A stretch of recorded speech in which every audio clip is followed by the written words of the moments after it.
Edward Snowden, Glenn Greenwald, Ryan Gallagher, and Ryan Grimm all contributed to this big-time story about NSA spying. Now, we already knew that it was bad, but it gets even worse than you thought. Everything that we had speculated about when we got the last round of breakthroughs about the NSA, all of the stuff that we assumed or guessed was going on, and it was an educated guess at the time, all that stuff is coming to fruition. Quote, "The National Security Agency has been gathering records of online sexual activity and evidence of visits to pornographic websites as part of a proposed plan to harm the reputations of those whom the agency believes are radicalizing others through incendiary speeches." They're looking at you as you go to porn websites. Didn't we warn that this was going to happen? First, it's no, they're just looking after for, monitoring Al-Qaeda for terrorism stuff. Then, oops, look at that. We have people at the NSA who were spying on their ex-girlfriends and boyfriends. And now we learn they're just, all the pretenses are gone. They're like, yeah, we're looking at what site you go on. We're monitoring all this stuff that might be slightly out of the mainstream. So if we needed to smear you later for whatever reason, well, we have that stuff on record. The list provides 6 people being spied on in just this way, but it makes clear that there are many more than that. So they highlight 6 in the article, but they say there's a lot more than this. Quote, "None of the 6 individuals targeted by the NSA is accused in the document of being involved in terror plots." So there's another huge fact in this whole discussion about the NSA and whether or not they're doing something that's positive or negative. Because again, the thing that everybody hides behind, who is pro-NRA, they say, well, look, they're just doing it to protect us from Al-Qaeda. I'll read that one more time. Quote, "None of the 6 individuals targeted by the NSA is accused in the document of being involved in terror plots.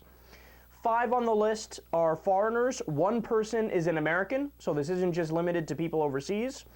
And here's a key part. Quote, "Only 7 people, or 1% of the contacts in the study, were characterized as affiliated with an extremist group."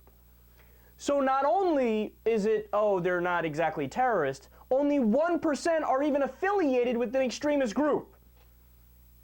Wow, I wonder if they've overreached. I wonder if they're violating the 4th Amendment, protection from unreasonable search and seizure. Does this sound unreasonable to you? Well, it certainly does to me. Quote, "The NSA believes the targeted individuals radicalize people through the expression of controversial ideas via YouTube, Facebook, and other social media websites." Now, they break down the argument the NSA has listed against some of the people. Quote, "One target's offending argument is that non-Muslims are a threat to Islam, and a vulnerability listed against him is online promiscuity."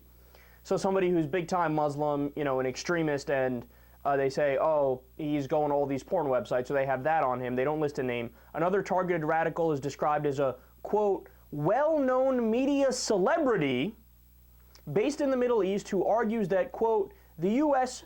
perpetrated the 9/11 attacks. And under vulnerabilities, he's said to lead a, quote, glamorous lifestyle."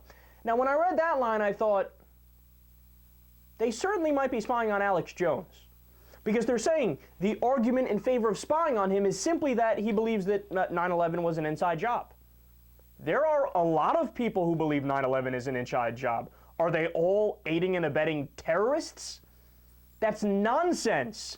Here's the bigger problem with what goes on here. Quote, "Under J. Edgar Hoover, the FBI harassed activists and compiled secret files on political leaders, most notably Martin Luther King Jr.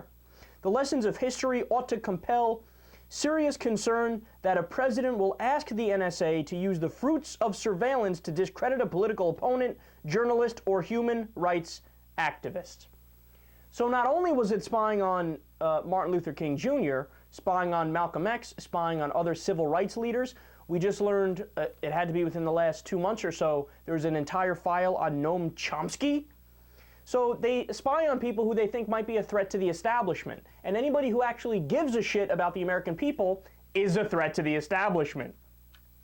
Now, the bottom line here is this is exactly why we have the Constitution, to stop runaway abuses like this. And I need people to get this main distinction, because sometimes people misperceive what we're saying as if we're suggesting the NSA should be abolished and there should be no intelligence gathering whatsoever. No, we're not extremists. We're not ideologues. What we're saying is, if you have good reason to suspect that somebody committed a crime, or you need to spy on somebody for reason A, B, or C, get a warrant! Get a warrant, and then by all means you can spy all day and night. But there's a reason why we have the Constitution, and there's a reason why we have systems of checks and balances, to make sure that exactly what's happening right now doesn't happen.